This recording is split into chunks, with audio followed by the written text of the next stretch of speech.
de communiquer. Et nous en parlons ensemble d'ailleurs avec le président. Je voudrais juste très vite, lorsque j'ai expliqué toute cette symbolique qu'il y avait autour du débat sur le monument de la Renaissance africaine, j'avais expliqué aux uns et aux autres, regardez les États-Unis. Le symbole des États-Unis, c'est cette statue de la liberté. La France, son symbole, c'est cette tour Eiffel, symbole d'un génie technologique, 1889 et cette exposition universelle. Et nous en Afrique... La statue du Christ Rédempteur à Rio de Janeiro.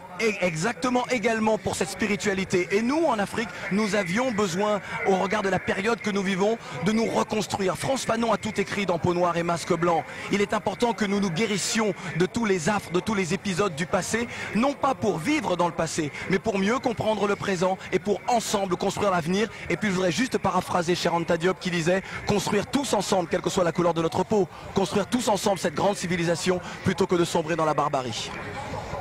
Voilà, merci Claude Richard. C'était la couleur tropicale de ce reportage.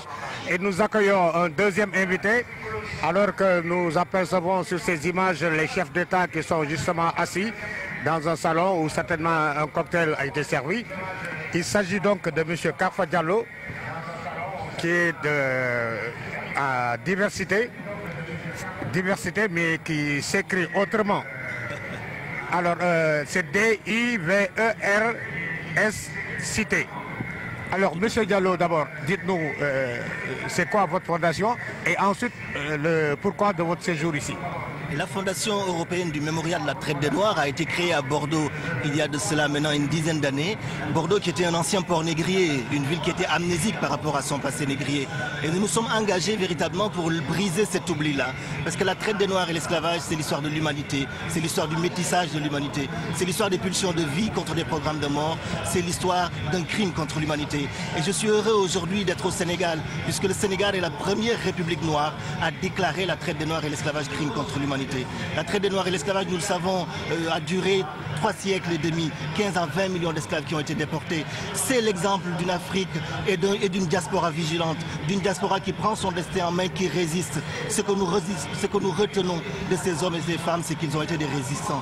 Et aujourd'hui, ce monument de la Renaissance africaine, c'est le monument de la renaissance de l'Afrique. C'est le monument de la résistance de l'Afrique. C'est un monument qui démontre que l'Afrique a toujours été debout, que malgré tous les sévices que l'Afrique a vécu, elle est encore présente dans le monde et que le président Abdoulaye Wade ait accepté notre proposition de déclarer la traite des Noirs et l'esclavage crime contre l'humanité. Cela ne peut qu'aller dans le sens de cette grande campagne africaine où nous voulons véritablement que l'Afrique puisse reconnaître sa diaspora, puisse lui faire sa place et puisse qualifier également ces crimes contre l'humanité.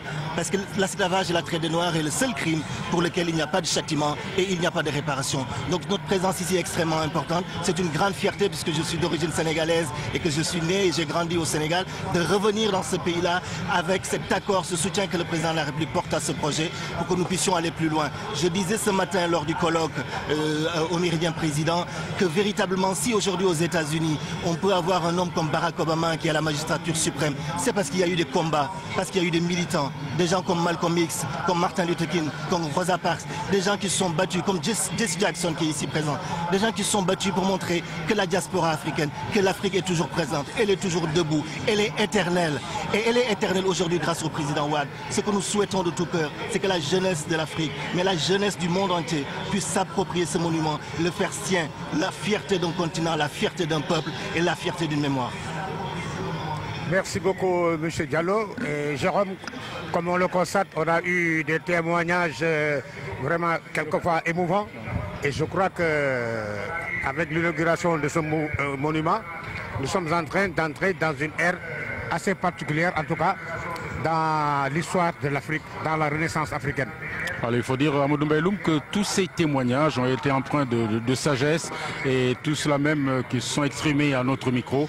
Véritablement, on dit qu'il était temps, il fallait le faire et qu'aujourd'hui, ils vont porter ce message, comme l'a dit Claude Isia, qui est passé et comme l'a dit Manu Dibango également.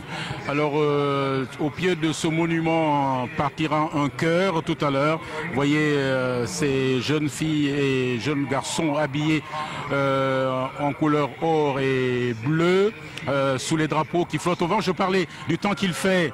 Je peux vous dire aujourd'hui que le temps est magnifique, idéal et que véritablement le spectacle s'y prête. Je vois les membres du gouvernement. Il y a Madame Aminata Tall, le Sénégal et ses couleurs, le Sénégal et son monument, l'Afrique et son monument. Les jeunes,